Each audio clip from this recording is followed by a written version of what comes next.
اپنی اولاد کو جائیداد دیتا ہے تو گویا ماں نے اس باپ نے ثواب کا کام کیا، نیکی کا کام کیا، اللہ اس کو صدقہ کا ثواب عطا فرماتے ہیں۔ لَن تَنَالُوا الْبِرَّ حَتَّىٰ تُنفِقُوا مِمَّا تُحِبُّونَ۔ جب آیت نازل ہوئی تو اس سے پہلے صحابہ نے پوچھا یا رسول اللہ کون سا مال اللہ کے راہ میں ہم کو دینا چاہیے؟ آقا مدنی صلی اللہ علیہ وسلم نے فرمایا تم اپنے لیے جو چیز محبوب سمجھتے ہو، جس کو تم اپنے لیے پسند کرتے ہو، وہ مال اللہ کے راہ میں قربان کر دو۔ ابو طلحہ رضی اللہ تعالیٰ عنہ آتے ہیں، مدینے میں بہت بڑا باغ تھا، وہ لا کر کہتے ہیں یا رسول اللہ یہ سارا باغ اللہ اس کے رسول کے لیے قربان ہے، اس لیے کہ یہ میرا عزیز باغ ہے، یہ اس کو میں محبوب کرتا ہوں، میں اس کو پسند کرتا ہوں، اس چیز کو اللہ اس کے رسول کے لیے میں قربان کرتا ہوں۔ آقا صلی اللہ علیہ وسلم نے اس باغ کا کچھ حصہ ان کی اولاد میں تقسیم کیا، کچھ حصہ غریبوں میں تقسیم کیا، کچھ حصہ بیت المال میں جمع کر دیا۔ جب ابو طلحہ کو معلوم ہوا وہ دوڑتے آتے ہیں، کہتے ہیں یا رسول اللہ میں نے تو اللہ اور اس کے رسول کو قربان کر دیا تھا، آپ نے پڑھا کہ میرے اولاد میں تقسیم کر دیا۔ اللہ کے نبی علیہ السلام فرماتے قربان جاؤں آقا مدنی صلی اللہ علیہ وسلم کے زندگی پر ہزاروں درود و سلام ہو آپ صلی اللہ علیہ وسلم پر، آپ کے نبی رحمت ہونے پر۔ آقا نے کیا جواب فرمایا؟ اپنی اولاد پر خرچ کرنا بھی صدقہ ہے۔ اب بتائیں اس ماں کا کیا مقام ہوگا جو اس اولاد کے لیے 9 مہینے اپنے پیٹ میں بچے کو سنبھال کے رکھا؟ اس ماں کے لیے کیا ثواب ہوگا جس نے اپنے بچے کو 2-2.5 سال اپنے سینے سے چمٹا کر اپنے خون جگر سے دودھ بنا کر دودھ سینچ کر اس کو پلایا تھا؟ بتائیے اس ماں کا کیا مقام ہے جس نے اپنے ہاتھوں سے بچوں کو کھلا پلا کر اس کو اس قابل بنایا، بچیوں کو اس قابل بنایا، بچوں کو اس قابل اس کے ماں باپ نے بنایا۔ اس ماں باپ کے لیے کتنا بڑا اجر ہوگا۔ میری عزیز ماں اور بہنوں، آپ کا مقام اور مرتبہ بہت اونچا ہے۔ جہاں قرآن وہاں جہاں قرآن ہوگا، جہاں مسجدیں ہوں گی، جہاں حفاظ علماء ہوں گے، وہاں اللہ تعالیٰ برکتیں، رحمتیں، سعادتیں عطا فرما دیتے ہیں۔ اور یہی بات میں ہماری ماں بہنوں کو بتانا چاہتا ہوں، جہاں آپ ہوں گی وہاں خدا کی رحمت ہوگی، جہاں آپ ہوں گی خدا کی جنت ہوگی، جہاں آپ ہوں گی وہاں خدا کی نعمتیں برستی رہیں گی۔ آپ کہیں گے وہ کیسے؟ قرآن کریم میں اللہ تبارک و تعالیٰ نے بیان فرمایا ہے اليوم اکملت لکم دینکم واتممت علیکم نعمتی ورضیت لکم الاسلام دینا۔ آج کے دن کو ہم نے دین اسلام کو مکمل کر دیا، شریعت کو مکمل کر دیا، اس کو ہم نے پسند کر لیا۔ اور جو کہتے ہیں اللہ نے کیا فرمایا وَلَا تَقْتُلُوا أَوْلَادَكُمْ خَشْيَةَ إِمْلَاقٍ، اپنی اولاد کو افلاس کی وجہ سے، بھوک مری کی وجہ سے، فاقر کی وجہ سے قتل مت کرو۔ نَحْنُ نَرْزُقُهُمْ، رزق تو ہم دینے والے ہیں۔ اور فرمایا ایک صحابی رسول نبی پاک صلی اللہ علیہ وسلم کی خدمت میں حاضر تھے، رو رہے تھے۔ اللہ کے نبی نے فرمایا کیوں رو رہے ہو؟ جیسے آپ علیہ السلام نے پوچھا کیوں رو رہے تو اور رونا پڑ گیا۔ اللہ کے نبی نے ان کو تسلی دی، فرمایا ماجرا کیا ہے، اور رونے لگے۔ آپ نے پھر تسلی دی، وہ رو رو کر ان کی ہچکیاں جب بند ہوئی تو کہنے لگے یا رسول اللہ صلی اللہ علیہ وسلم میں اسلام لانے سے پہلے کے منظر کو یاد کر کے رو رہا ہوں۔ اسلام لانے سے پہلے ہمارے خاندان میں، ہمارے علاقے میں یہ رواج تھا کہ لڑکیوں کو زندہ درگور کیا جائے، دفن کیا جائے۔ میں سفر میں جا رہا تھا، اس وقت میری بیوی حاملہ تھی، حمل سے تھی، تو میں نے گھر میں تاکید کی تو لڑکی ہو تو زندہ دفن کرنا، لڑکا ہو تو پرورش کرنا، یہ کہہ کر میں راستہ طے کر دیا۔ سفر میں ہی تھا، گھر میں لڑکی پیدا ہوئی، کیونکہ میں نے تاکید کی لڑکی ہو تو زندہ دفن کر دینا، تو میری بیوی ڈر کی وجہ سے اپنی بیٹی کو پڑوس میں پرورش کے لیے دے دیا۔ جب میں واپس آیا تو میں نے پوچھا کیا ہوا، لڑکی یا لڑکا؟ تو بیوی نے کہا لڑکی مر کر پیدا ہوئی جس کو دفن کر دیا گیا، تو میں نے اطمینان کی سانس لی۔ لیکن حقیقت میں میری وہ لڑکی پڑوس میں پرورش پاتی رہی۔ جب رہنے کے قابل ہوئی، اپنے معصوم ہاتھوں سے، معصوم پیروں سے، معصوم نظریں لے کر جب میرے گھر آیا جایا کرتی تھی تو مجھ سے اس کے بچپنے سے، اس کی معصومیت سے، اس کے لڑکپن سے، اس کے رہنے سے مجھے محبت ہو گئی۔ میں اس کو اپنے کندھے پہ لیتا، کبھی کھلاتا، کبھی ٹہلتا، کبھی لے کے پھرتا۔ میری بیوی یہ منظر دیکھ رہی ہے، اس نے سوچا میں بتا دوں کہ لڑکی کسی غیر کی نہیں ہے، ہماری لڑکی ہے۔ میں ڈر کی وجہ سے میں نے پڑوس میں پرورش کے لیے دے دیا، تو میرے شوہر کی محبت میں اور اضافہ ہوا۔ یہ کہہ کر میری بیوی نے بے ساختہ انگل دیا اس بات کو، فوراً کہہ دیا کہ لڑکی ہماری ہے، کسی غیر کی نہیں ہے۔ میں نے پڑوس میں پرورش کے لیے دے دیا، آپ نے اس وقت تاکید کی لڑکی ہو تو دفن کر دینا، لیکن آج جو محبت آپ اپنی بچی سے وابستہ کر رہے ہیں دیکھ کر رہا نہیں گیا، اس لیے میں نے آپ کو بتا دیا کہ لڑکی ہماری ہے، تاکہ محبت میں اور اضافہ ہو، تربیت میں اضافہ ہو، کھیل کود میں اضافہ ہو، خوشی میں اضافہ ہو۔ فرماتے ہیں وہ صحابی یا رسول اللہ صلی اللہ علیہ وسلم، بس یہ سننا تھا، میں نے فوراً اس لڑکی کو نیچے چھوڑ دیا، سبل بھوڑا اوزار لیے میں اور بچی کو لے کر ایسے سرے ایسے مقام پہ پہنچا جہاں لڑکیوں کو زندہ درگور کیا جاتا ہے۔ وہاں جب میں مٹی نکالنے لگا، زندہ قبر کھودنے لگا، تو وہ معصوم بچی میری پیٹھ پر سوار ہو کر کہتی ابا چلیے نا، پسینہ آ رہا ہے، تکلیف ہو رہی ہے، امی گھر پہ انتظار کر رہی ہوگی۔ لیکن میرے خاندان میں، میرے علاقے میں اس وقت یہ رواج تھا لڑکیوں کو زندہ دفن کر دینا، اس لیے میں نے اس معصوم کلی کی باتوں پر کوئی توجہ نہیں دی۔ کبھی میری داڑھی صاف کرتی، کہتی ابا دیکھو پسینہ آ رہا ہے، چلیے کیوں اتنی مشقت اٹھاتے ہیں۔ میں نے خاندان کے رسم و رواج کی وجہ سے میں نے اس کی باتوں پر توجہ نہیں دیا۔ قبر کا گڑھا بالکل تیار ہو گیا، میں ان ہاتھوں سے اپنے لخت جگر کو اٹھایا، میں ان ہاتھوں سے اپنے نور نظر کو اٹھایا، میں ان ہاتھوں سے اس بچی کو اٹھایا جس لڑکی کو میں اپنے دونوں ہاتھوں سے کھلاتا تھا، جس کو اپنے دونوں ہاتھوں سے پلاتا تھا، جس کو اپنے کندھوں پہ سوار کر کے لے کے پھرتا تھا، کبھی ادھر کے گلیوں میں کبھی بازاروں میں کھلونے لا کر دیتا تھا۔ آج اس بچی کو میرے زمین میں میرے ان ہاتھوں نے زندہ قبر میں دفن کر دیا ہے یا رسول اللہ۔ یہ کہہ کر زار مدار رونے لگے۔ آقا مدنی سرور کونین صلی اللہ علیہ وسلم کے آنکھوں سے بھی آنسو نکلنے لگے، اور اس کے بعد فرمایا یاد رکھو جس گھر میں لڑکیاں پیدا ہوتی ہیں وہ گھر جنت کا نمونہ ہوتا ہے۔ جس گھر میں پہلے لڑکیاں پیدا ہوتی ہیں فرشتے اس گھر میں آ کر مبارکباد دیتے ہیں۔ جس گھر میں لڑکیاں پیدا ہوتی ہیں خدا کی رحمت وہاں نازل ہوتی ہے۔ جس گھر میں لڑکیاں پیدا ہوتی ہیں اللہ فیصلہ فرماتے ہیں اس گھر میں برکت کا، اللہ فیصلہ فرماتے ہیں عافیت کا۔ اور آقا علیہ السلام نے فرمایا یاد رکھو اسلام سے پہلے جو تم نے گناہ کیے اللہ نے وہ سارے گناہ معاف کر دیے، لیکن یہ بھی یاد رکھنا جس لڑکی کو معاشرے نے لڑکی سمجھ کر زندہ درگور کیا تھا اللہ نے اسی لڑکی کے قدموں کے نیچے جنت اللہ تبارک و تعالیٰ نے رکھی ہے۔ لڑکی پیدا ہو تو گھر کو جنت کا نمونہ بنا دیتی ہے، لڑکی پیدا ہو فرشتوں کی آمد و رفت کا ذریعہ بن جاتی ہے۔ گھر میں لڑکی پیدا ہو اللہ گھر میں رحمت کے فیصلے فرما دیتے ہیں۔ یہی وہ ماں باپ جو اپنی لڑکی کو بہترین تربیت بہترین ادب دے کر اگر اس کا نکاح کرتے ہیں فرمان رسول ہے اس ماں باپ کے لیے اللہ جنت کو واجب فرما دیتے ہیں۔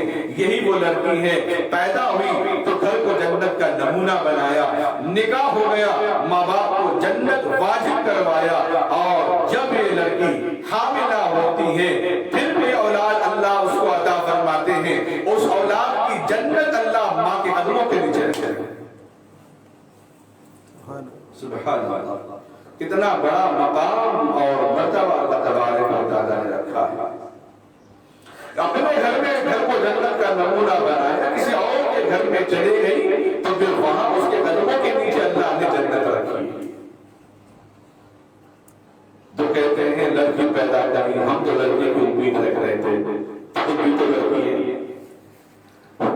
کیا دنیا میں کوئی ایسی ساس ہے جس کو لڑکا کہا جائے جو تانے دے کہ لڑکی کو پیدا کر؟ یہ خزانے تو اللہ کے ہاتھ میں ہیں۔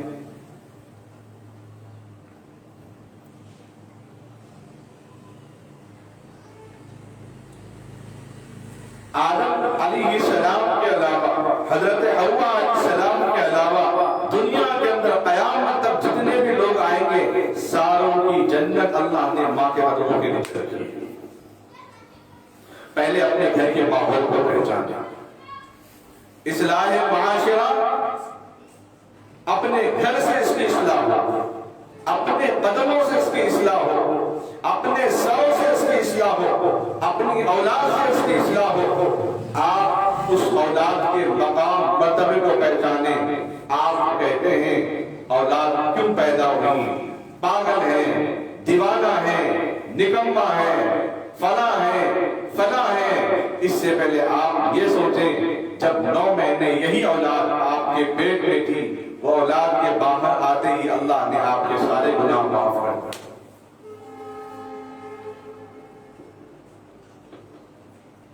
اس اولاد کو کوسے نہیں، اس اولاد کو برے الفاظ سے نہ بلائیں جس کی وجہ سے اللہ نے آپ کے قدموں کے نیچے جنت رکھا ہے، جس کی وجہ سے اللہ نے آپ کے قدموں کے نیچے جنت رکھا ہے۔ ہاں تکلیفیں آتی ہیں انسان کی زندگی میں، لیکن اللہ نے یہ بھی اصول بتایا، ان مع العسر یسرا، ہر مشکل کے بعد آسانی کا مرحلہ ہوتا ہے، ہر مشکل کے بعد آسانی کا معاملہ ہوتا ہے۔ حتیٰ کہ آقا مدنی صلی اللہ علیہ وسلم نے فرمایا کسی مرد مومن مومنہ کو اس کے تلوؤں کے نیچے اگر کانٹا چبھ جاتا ہے تو اس کے کانٹا چبھنے کی وجہ سے اللہ اس کو نیکی عطا فرماتے ہیں اور ایک گناہ معاف کرتے ہیں۔ آپ بولیں گے مچھر کاٹا تو بھی نیکی؟ ہاں، جب بھی مومن تکلیف کا اظہار کرے اس تکلیف پر خدا کو الزام نہ لگائے تو برابر اس کو نیکی ملے گی اور گناہ معاف ہوں گے۔ جب بھی کوئی مرد مومن یا مومنہ بیمار ہو اس بیماری کی وجہ سے کراہنے کی آواز اگر کوئی انسان نکالتا ہے، اس کے کراہنے کی وجہ سے اللہ اس کو سبحان اللہ کا ثواب عطا فرماتے ہیں۔ جب بھی کوئی بیمار اپنی بیماری کی وجہ سے چیختا ہے، چلاتا ہے، اس کو تیسرا کلمہ پڑھنے کا ثواب اللہ اس کو عطا فرماتے ہیں۔ جب بھی کوئی بیمار اپنے بستر پر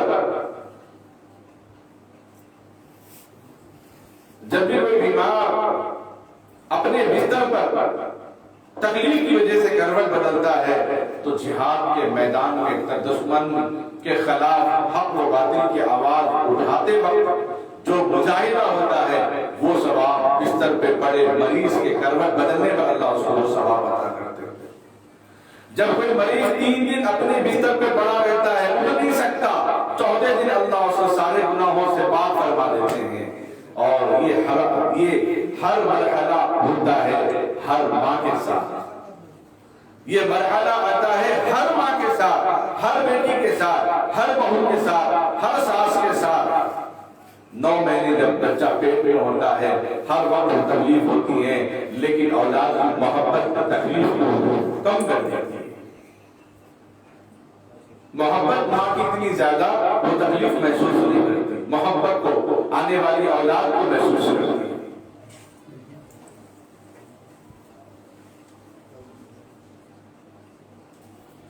ہر ماں کے ساتھ وہ مرحلہ ہوا، ہر وقت وہ بیمار ہوئی، اللہ نے وہ ثواب اس کو عطا فرمایا ہے۔ تو یہی اولاد ہے جس کی وجہ سے اللہ نے آپ کو اس مقام بنایا ہے اور اولاد کو کہا تیری جنت تیری دوزخ ماں باپ ہے، اگر تو اس کی خدمت کر تو تیرے لیے جنت ہے، نافرمانی کرے گا تیرے لیے جہنم ہے۔ الجنت تحت اقدام الامہات، ماں کے قدموں کے نیچے اللہ نے جنت کو رکھا ہے۔ باپ جنت کے دروازوں میں سے ایک دروازہ اللہ تبارک و تعالیٰ نے باپ کی خدمت کو بنایا ہے۔ ہم میں سے ہر کوئی چاہتے ہیں ہمارے گھر میں برکت ہو، ہمارے گھر میں رحمت ہو، ہمارے گھر میں خوشیاں ہوں، ہمارے گھر میں عافیت ہو۔ نہ جانے اس کی چکر میں ہم نے عاملوں کے پاس کتنے پیسے نذرانے کو ڈال دیے۔ ایک خاتون تھی، وہ ایک بابا کے پاس گئی، عامل صاحب کے پاس، میری پریشانی ہے، تو اس پریشانی کا حل بتا دیجئے۔ تو اس بزرگ نے کہا تم فلاں دن آنا اور 1,24,000 روپے لے کر آنا، ہر نبی کے نام پر ایک صدقہ نکالنا ہے، اس کے بعد آپ کی بلائیں دور ہوگی۔ وہ خاتون بھی اچھی پڑھی لکھی سمجھدار تھی، اس نے کہا بالکل ضرور، کیوں نہیں۔ تو اس تاریخ کو وہ خاتون آئی تو عامل صاحب نے کہا نذرانہ پیش کرتی تھی 1,24,000۔ تو اس خاتون نے کہا ہاں عامل صاحب آپ ایک ایک نبی کا نام لیتے جائیے، میں 1,1 روپیہ دیتے جاؤں گا۔ کس کو یاد ہے 1,24,000 انبیاء کے نام؟ کسی کو بھی یاد نہیں؟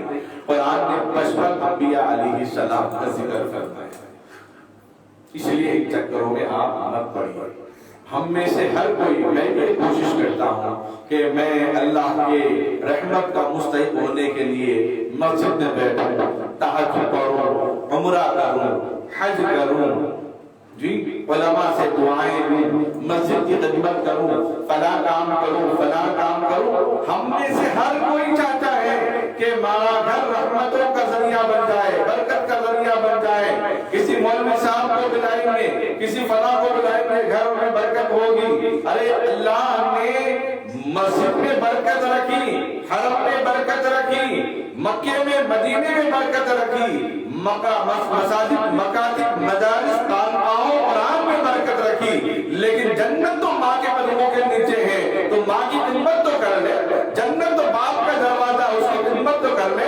اولاد ماں باپ کے لیے رحمت ہے، ماں باپ اپنی اولاد پر رحمت کی نظر سے تو دیکھ لیں، محبت کی نظر سے تو دیکھ لیں، اس کو اپنے نیکیوں میں اضافہ کرنے والا اللہ نے ذریعہ بنایا ہے۔ ادھر اولاد پیدا ہوئی، ماں کو اللہ نے گناہوں سے پاک و صاف فرمایا، ادھر اولاد پیدا ہوئی، اللہ نے ماں کو جنت کا نمونہ بنا دیا۔ ادھر اولاد پیدا ہوتی ہے، اللہ رزق کے فیصلے فرماتے ہیں، ادھر اولاد پیدا ہوئی، اللہ نے آپ کا درجہ بلند فرمایا، آپ کا مقام مرتبہ بنا اولاد کی وجہ سے۔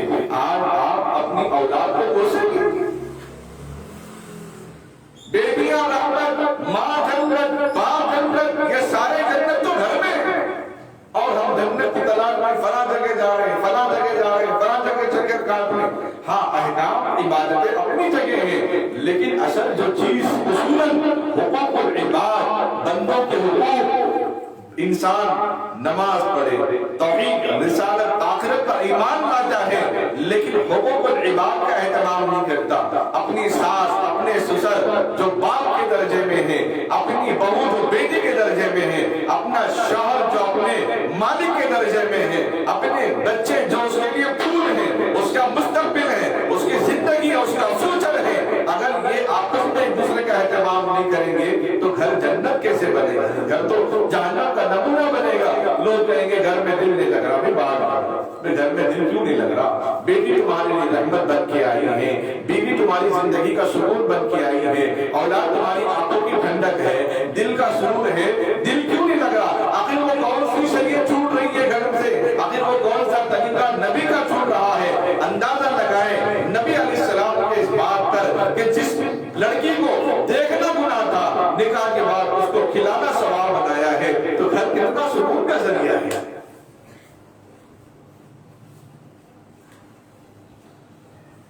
گھر کتنا سکون کا ذریعہ اللہ تبارک و تعالیٰ نے بنایا ہے۔ ان چیزوں کو ہم پہچانیں۔ اور قرآن وقتی طور پہ نازل نہیں ہوا، قرآن وقت کی کتاب نہیں ہے، والعصر کی کتاب ہے، پورے زمانے کی کتاب ہے، قیامت تک کی کتاب ہے۔ اس لیے اللہ تبارک و تعالیٰ نے ہر دور میں امت کی رہنمائی فرمائی، رہبری فرمائی۔ یہ دسمبر کا مہینہ جس میں بہت سارے بچے تعطیلات میں لگے ہوئے ہیں، 25 دسمبر پہ، پھر 31 دسمبر، 1 جنوری کے نام پہ چھٹی، پھر فلاں عیسائیوں کے ان کے تہوار کے موقع پر چھٹیاں ملتی ہیں۔ آخر ہمارا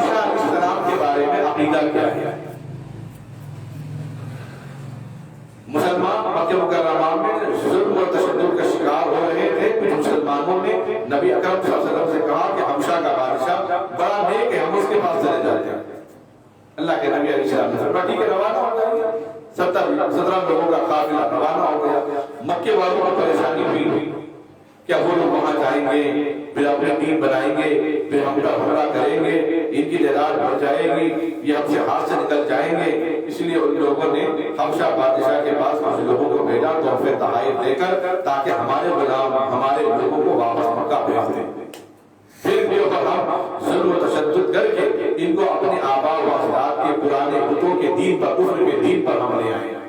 وہ لوگ گئے حبشہ، کہنے لگے بادشاہ یہ تحفہ آپ کے لیے۔ بادشاہ نے کہا ہاں کیسے ادا ہوا؟ کہا ہمارے غلام ہمارے جو لوگ بھاگ کر آپ کے پاس آئے ہیں، ہم چاہتے ہیں کہ آپ ہمارے ان کو حوالے کر دیں۔ بادشاہ انصاف پسند تھا، اس نے کہا میں ایسے حوالے نہیں کروں گا، پہلے ان کو بلاؤں گا، پوچھوں گا ماجرا کیا ہے، بات کیا ہے۔ بلایا، سارے لوگ بادشاہ کے دربار میں حاضر ہوئے۔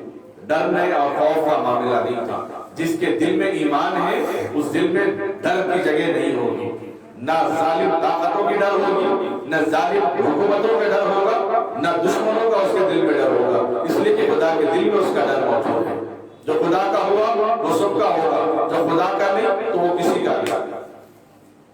آئے اور اس کے بعد پوچھا کہ آپ لوگ اپنا وطن چھوڑ کر آئے ہو، دوڑ کے آئے ہو؟ تو ابو جعفر تیار رضی اللہ تعالیٰ کہنے لگے بادشاہ ہم پہلے شراب پینے والے تھے، اپنے بیویوں کو مارتے تھے، بچیوں کو زندہ درگور کرتے تھے، خاندانی لڑائیاں جھگڑے ہمارے اندر ہوتے تھے، لوگوں میں فتنے فساد ہم بچاتے تھے، ظلم ہم کرتے تھے، تشدد ہم کرتے تھے، لیکن جب سے ہمارے نبی محمد صلی اللہ علیہ وسلم کے دین پر ہم ایمان لے آئے، ہم نے شراب کو چھوڑا، نشے کو چھوڑا، جوے کو چھوڑا، ظلم کو چھوڑا، تشدد کو چھوڑا، فتنوں کو چھوڑا، برائی کو چھوڑا، برائی کا ہم نے اپنے آپ کے طور پہ خاتمہ کر لیا۔ اب ہماری بیویاں ہم سے خوش ہیں، ہماری اولاد ہم سے خوش ہے، ہمارے خاندان ہم سے خوش ہے، اس لیے ہم دین پہ واپس جانا نہیں چاہتے۔ بادشاہ نے کہا یہ تو بہت اچھی بات ہے، ہم ان کو کبھی آپ کے حوالے نہیں کر دیں گے۔ پھر چند دن کے بعد یہ لوگ پھر آئے، نئے بادشاہ، اچھا اس نے کہا تم کیا کلام پڑھتے ہو، تمہارے نبی کیا سکھاتے ہیں؟ جعفر رضی اللہ تعالیٰ نے سورہ مریم کی آیت پڑھ کے بادشاہ نجاشی کو پڑھ کے سنائی، کہا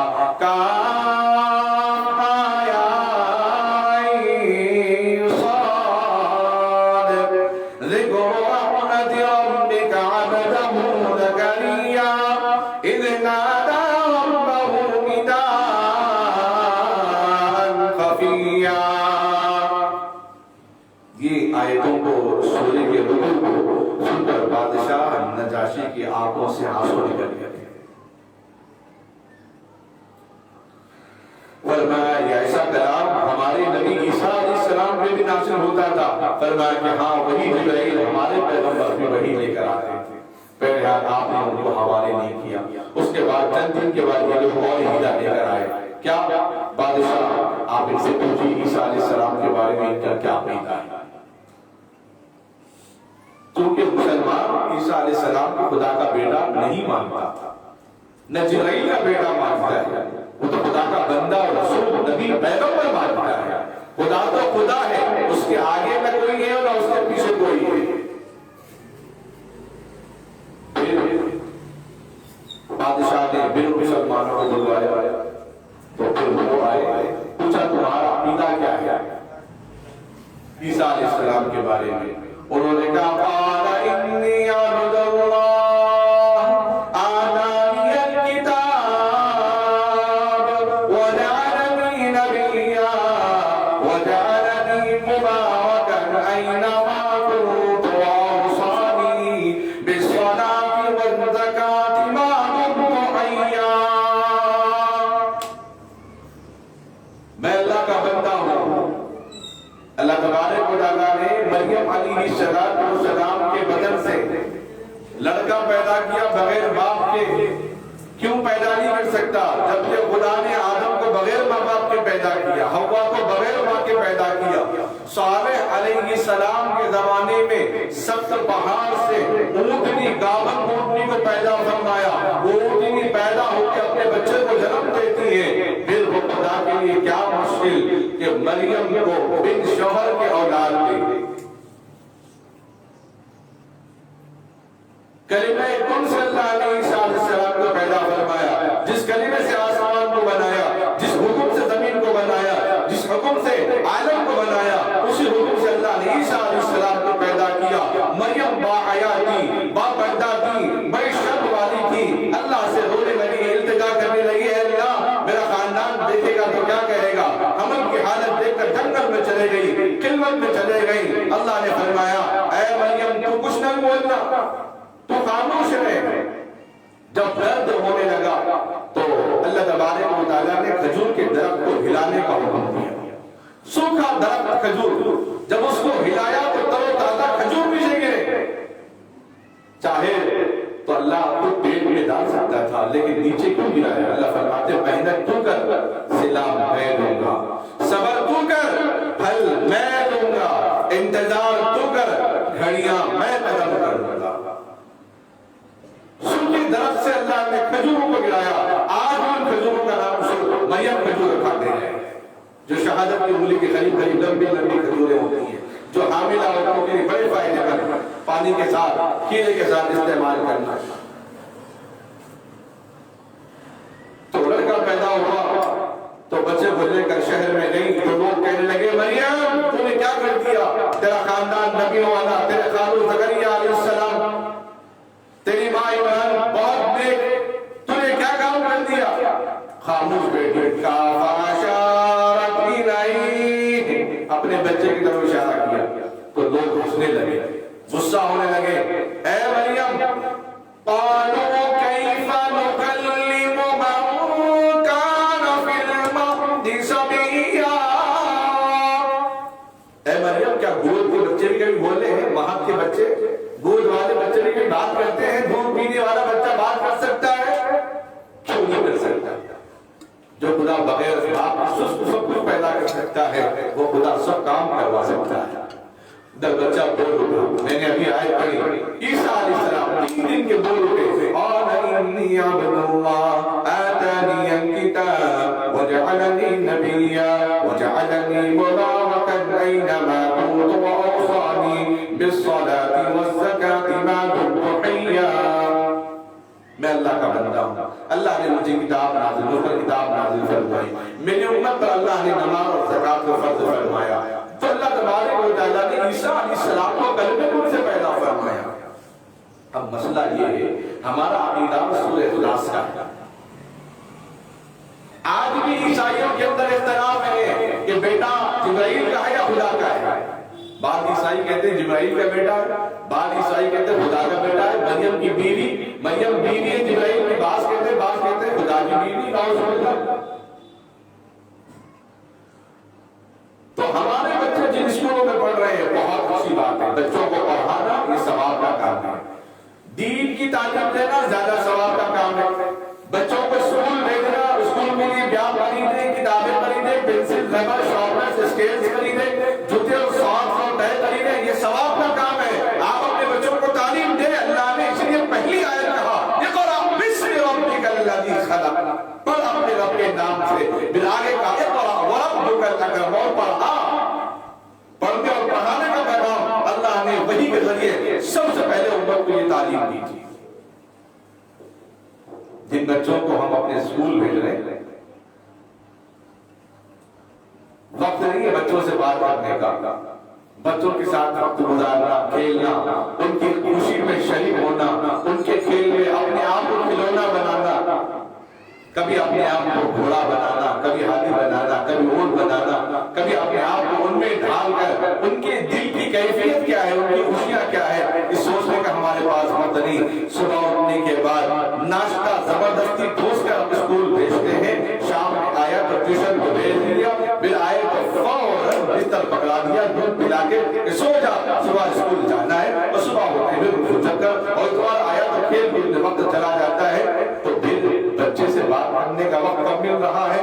بچہ پڑھ لکھ کر جب فارغ ہو کے آتا ہے تو پھر باہر اپنی اسٹڈیز کرنے کے لیے نکل جاتا ہے یا جاب کے لیے نکل جاتا ہے۔ اس کو اپنے ماں باپ ترستے ہیں، تڑپتے ہیں، ہائے اپنا بچہ تو بڑا ہوا لیکن ہم اس سے ملنا چاہتے ہیں، لیکن آج وہ مصروف ہے۔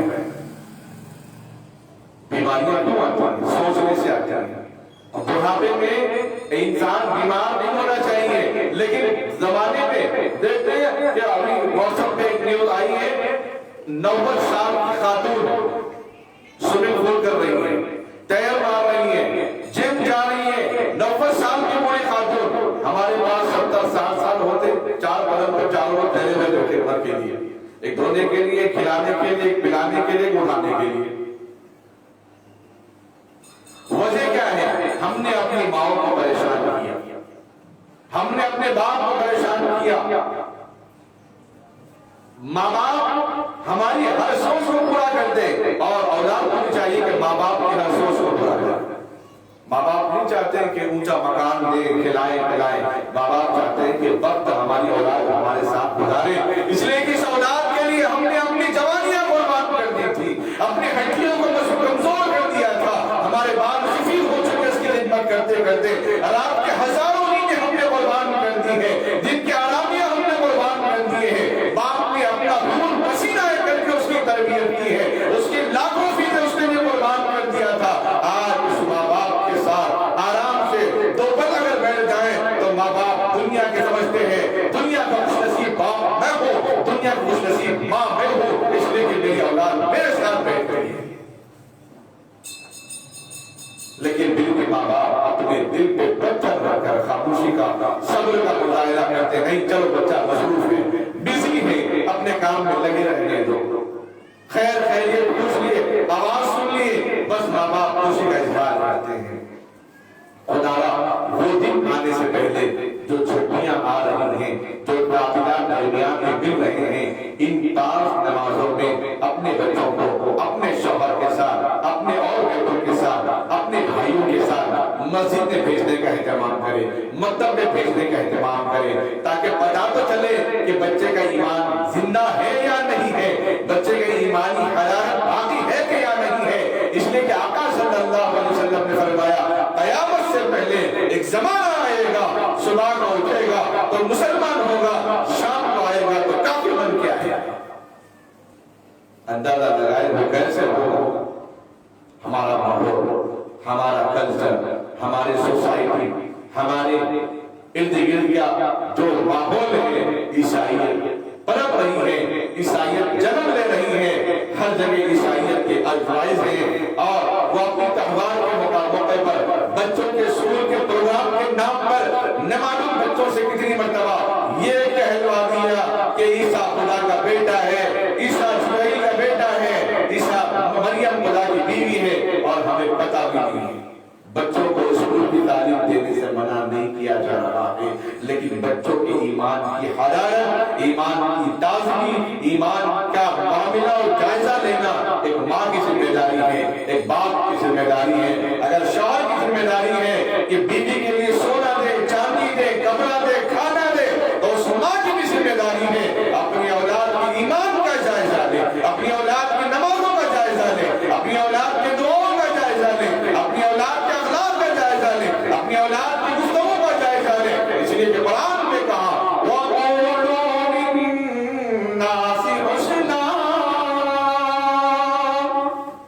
اچھی بات کرنا یہ بھی عبادت، اچھا کلام کرنا یہ بھی عبادت، اچھی گفتگو کرنا یہ بھی عبادت۔ ماں باپ اس کا اگر جائزہ نہیں لیں گے تو پھر کون جائزہ کرے گا؟ ماں باپ اس کا محاسبہ نہیں کریں گے تو کون کرے گا؟ اس لیے اللہ نے قرآن کریم کے اندر کہا یا ایھا الذین آمنوا قوا انفسکم واہلیکم نارا، اے ایمان والو اپنے آپ کو، اپنے گھر والوں کو جہنم کی آگ سے بچاؤ۔ اگر آپ بچوں کو مسجد میں بھیجنے سے قاصر ہیں، کوئی لے جانے والا نہیں، مسجد قریب میں نہیں ہے، تو آپ بچے کے ساتھ نماز پڑھیے۔ جو باتیں آپ کو معلوم بچے کو ذہن میں بٹھائیے، اپنے بڑوں کے واقعات سنائیے۔ بچہ اگر بچپنے میں ہے تو نبی کا بچپنا سنائیے، بچہ جوانی میں ہے تو بچے کو نبی کی جوانی کے قصے سنائیے۔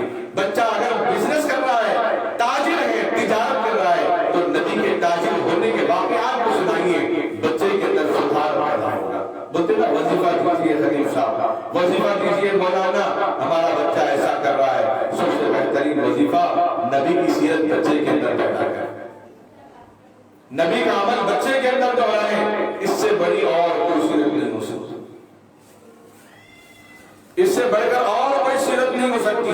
ایک کتاب آپ کے درمیان یہاں پر موجود ہے جس میں نبی پاک صلی اللہ علیہ وسلم کی بچپن تک کی زندگی میں جو سنتیں آپ نے امت کو تعلیم دی، امت کو پیغام دیا ہے، اس کتاب کے اندر ساری چیزیں موجود ہیں۔ لحد سے لے کر محد تک، جھولے سے ڈولے تک، زندگی کے آداب، زندگی کے سنتیں، زندگی کے احکام، جو چیزیں قرآن اور حدیث میں بیان کیے گئے ہیں، ایک عام انسان کو، ایک بچے کو جو زندگی کی ضرورت پڑتی ہے، جن دعاؤں کی ضرورت پڑتی ہے، نفل نمازیں اس کے اوقات کیا ہے، کیا دعائیں پڑھی جاتی ہیں، اور سنتیں جو کھانے اور پینے کی اللہ کے نبی علیہ السلام نے کیا بتائی ہے، اور زندگی کے آداب زندگی، مجلس کے آداب کیا ہیں، گھر پہ آئے تو مہمان کے آداب کیا ہیں، باہر جائیں تو راستے کے آداب کیا ہیں، تجارت سامان خریدنے گئے تو وہاں پہ اس کے آداب کیا ہیں، بڑوں سے کیسے گفتگو کی جائے، ماں باپ کا ادب و احترام کیا ہے، اگر زندہ ہے تو ان کے ساتھ کیا کرنا، اگر وہ مردہ ہے ہمارے درمیان موجود نہیں ہے تو ان کے ساتھ کیا کرنا، وہ ساری چیزیں کتاب کے اندر موجود ہیں۔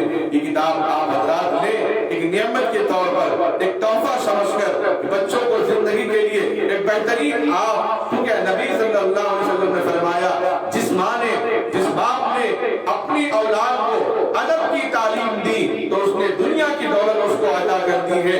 ایک ماں، ایک باپ اگر اس کو ادب کی تعلیم دیتا ہے، اس کا نکاح کرتا ہے تو جنت اس کے لیے واجب ہو جاتی ہے۔ قرآن میں یہ نہیں کہا گیا کہ بچے کو ڈاکٹر بنانے پر ہی جنت ملے گی، عالم بنانے پہ ملے گی ورنہ نہیں ملے گی۔ عالم الگ ہے، عامل الگ ہے، علم الگ ہے، عمل الگ ہے، علم کے بعد عمل کا دروازہ شروع ہوتا ہے۔ اس لیے اپنی اولاد کو بہترین باادب بنانا، بانسی بنانا ہر امت کی ماں کی یہ فکر ہونی چاہیے۔ اس لیے ہمارے کوکھ سے نکلنے والی اولاد 7 سال تک ماں اور باپ اور گھر کے نمونے اور گھر کے افراد کو دیکھ کر یہ اولاد سیکھتی ہے۔ 7 سال کے بعد جو باہر پڑھایا جاتا ہے اس پہ اولاد بھی سوچتی ہے ہمیں کیا پڑھایا جا رہا ہے۔ ضروری ہے کہ ہم اپنے بچوں کو سنتوں سے وابستہ کرائیں۔ اسی لیے الحمدللہ علماء کی فکروں، ان کے کافروں کے نتیجے میں اسلامی جنرل نالج ہوئی، انٹر سے پی ٹی کے طلباء اور طالبات کے لیے ایک بہترین پروگرام رکھا گیا۔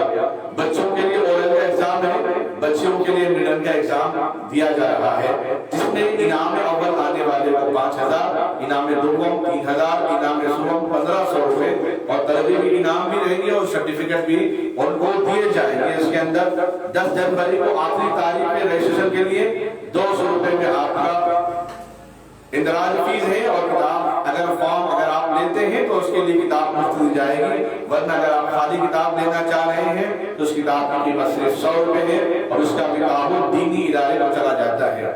یہی کتاب جو آپ کے پاس ابھی ایک چھوٹے معصوم بچے نے آپ کو لا کر دی ہے، اس کے اندر ساری چیزیں ہیں۔ بچہ جب جیسے جیسے بڑا ہوتا ہے، کس موڑ پر، کس مرحلے پر، کون سے عمر میں کیا سکھانا ہے، وہ ساری چیزیں اس کتاب کے اندر موجود ہے۔